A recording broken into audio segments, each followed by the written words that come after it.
Today I'm working on this BMW 320d, which has quite a substantial dent on the driver's side rear door and some additional dents scattered across the same panel. It's going to be a real challenge as we have some deep areas, some stretched metal and some framework pushing through. So sit back and enjoy another dent repair transformation.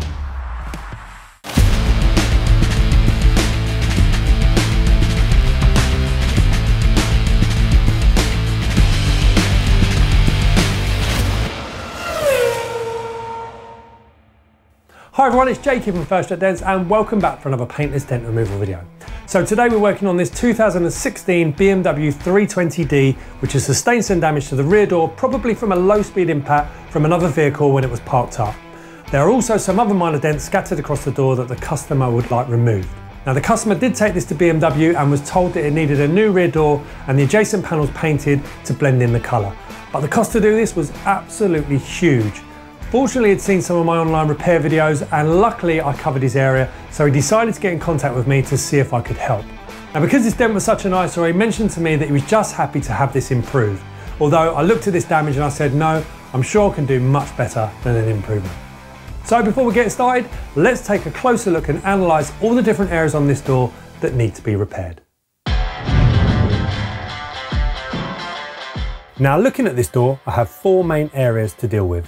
1, 2, 3 and 4. If we zoom into the first dent, we can see that it's not uniform in its shape. It looks like a couple of dents that taper off in different directions. And if you look closely, we can see another dent just hiding below this one here.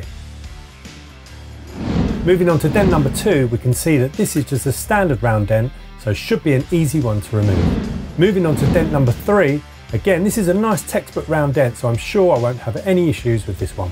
Okay, now on to area number 4, the challenging part of this door. And if we zoom in slightly, we can see that this can also be broken down into 3 separate areas, which I'll call A, B and C.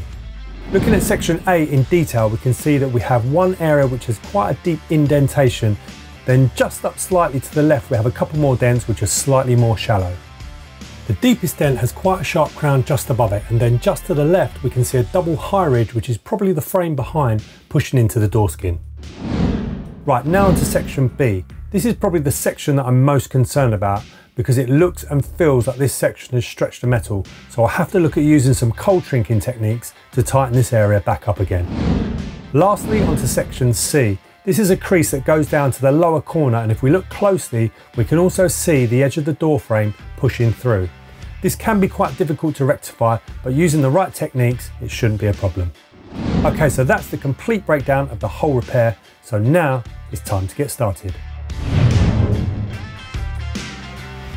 So in order to carry out this repair, I first need to remove the interior door trim. So first I prise off the plastic trim on the grab handle, which will expose the 2 torque screws that hold the trim on. Once these are both removed, I use a gentle bit of force to pop the door trim off. Then one by one I can remove all the various wires, cables and switches, allowing me to completely remove the trim from the door. To get into the internal section of the door, I need to gently pull the foam membrane away from the frame. Now inside the door we can see that we have this reinforced metal brace section. This is the cause of the high areas on the face of the door, and as we go down into the bottom of the door we can see that I have good access into the lower corner with no obstructions. In the middle of the door we have a sound deadening mat, but all the dents are above this, so there's no need to disturb it. I've decided to remove all the minor dents first, starting with area number 1. Starting with the smaller dents allows me to get a feel for the metal. Luckily there is a wiring loom hole at the side of the door which will give me great access onto the back of this dent. So a quick warm up to soften the paint, and then I can use my plastic bullet tip to push this dent up.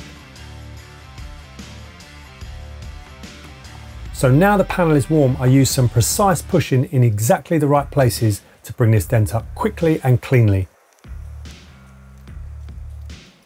Then using my sharp tap down, I can address any areas that have come up too high. And there we go, the first dent has come out perfectly. A quick pass by with a light shows it's completely gone. Now time to switch sides to deal with this small dent on the top section here at area number 2. For this dent I'm just using a standard bar here from A1 Tools to get up into the top section. The huge gap at the back of the door allows me to get some great access up into this top section to remove this dent easily. Being such a round, soft, uniform dent, this one is much easier to push up and remove. This one only has a couple of micro highs that need tapping down, and there we go. Another dent removed easily and cleanly. The last of the minor dents is this one at area number 3, the round dent here in the middle of the door. I'm using another slightly thicker bar here from A1 Tools with a larger tapered tip. I'm using a slightly thicker bar as there is more flex in the middle of the panel, so I need a stronger bar to give me more force. As you can see, I'm just working my way around this dent using some controlled pushes to bring this dent up cleanly. As before, there are only a few minor areas to tap down, and as you can see, this dent has also come out perfectly. And that is the last one of all the minor dents. Now I'm going to start working on the main area of damage, and I'm going to start with section C, which is this section in the corner here, which has creased the metal and pushed the frame into the outer skin of the door panel. So it's going to be an awkward one to get behind, therefore I've decided to start with some glue pulling. First I clean the panel with some alcohol solution, then using some gangrene tabs from Black Plague, I carefully position them into the corner of the door. Then using a couple of sharp pulls on the slide hammer, I start pulling out the crease running into the corner of the door. Not bad for a first glue pull attempt, a lot of this area has already come out. Any areas that have come out too high get tapped back down again using my sharp knockdown. I moved quite a bit of metal with the first tabs, but just need a second round of tabs to pull the damage out slightly more. I'm using the slide hammer again to get some good pulls down in this section to pull more of this damage out. Once that's done, I simply remove the glue from the panel. Right, now it's time to tackle the main dent at the top here at section A. This is quite a deep dent to deal with, and I also have the diagonal high ridge, which is the internal brace pushing into the outer skin. So I'm setting up my light in the right position, and I'm using a super sharp tip to work my way along this crease, flattening back out the panel.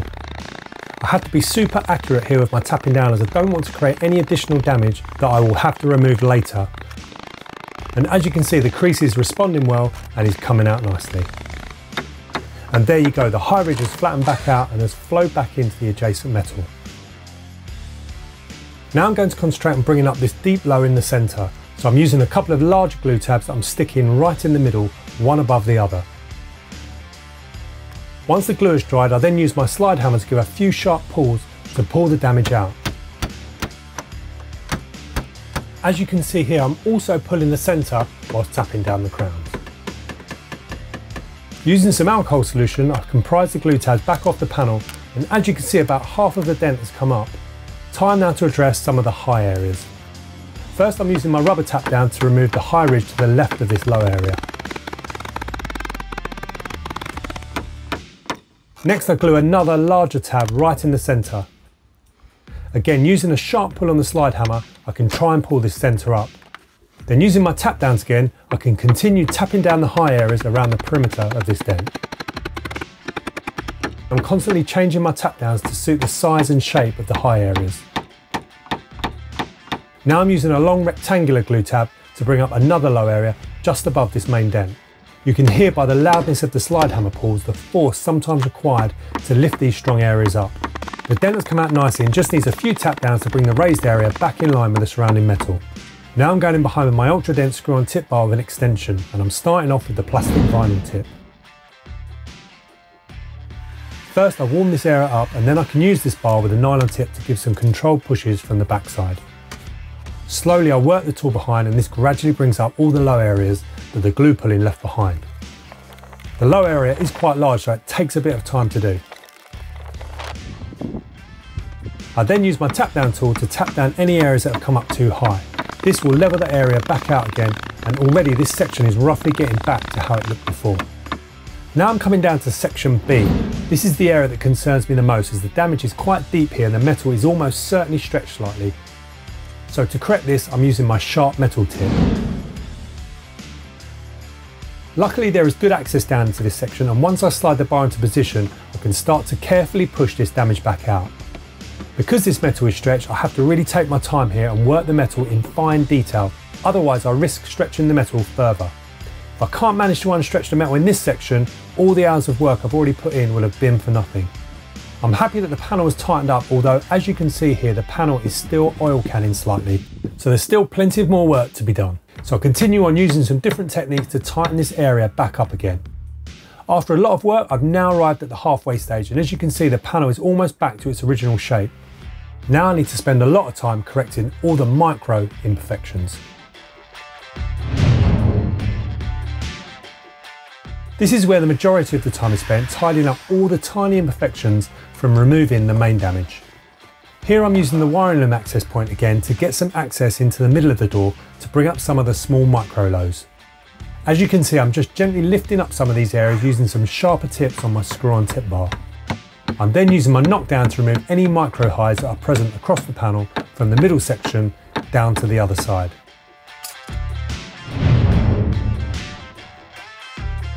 Now it's time to polish the panel back up. So first I'm using some coarse cutting compound to remove any surface scratches created from the impact and remove any marks from the repair process.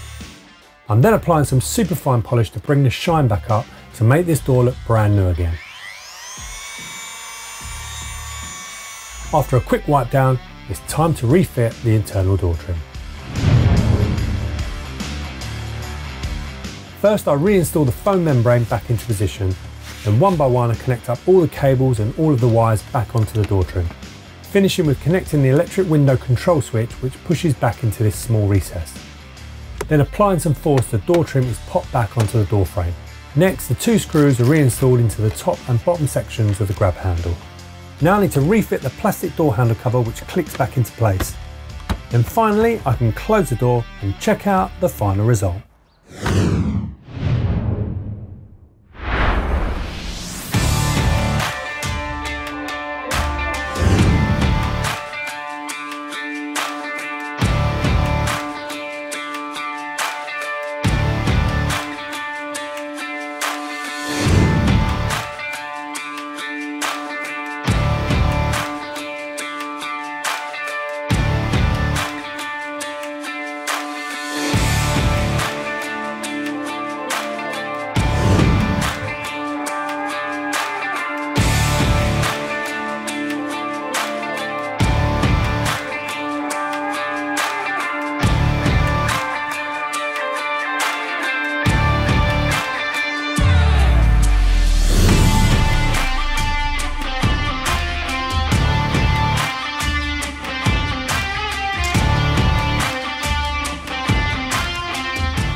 As always, I really appreciate you watching to the end of the video. I was so pleased with the result in this one because there were some real challenging parts to this repair, especially the stretch middle section which started to oil can and pop in and out. So I had to use several techniques to cold shrink and gather the metal up to tighten the panel back up again. As well as across the door, I used several different PDR bars, using different tips, as well as using different glue pulling tabs. But the end result was really satisfying and the customer was over the moon because the cost of using the paintless dent removal technique, it was a fraction of what it cost to have this door replaced and repainted. So it was a great result all round. As always, if you enjoyed the video, it'd be great to get a thumbs up, and if you aren't subscribed already, click that subscribe button and don't forget to click the notification bell to be kept in touch with all the latest videos. Well, that's all for now, but thanks again for watching and I'll see you all on the next one.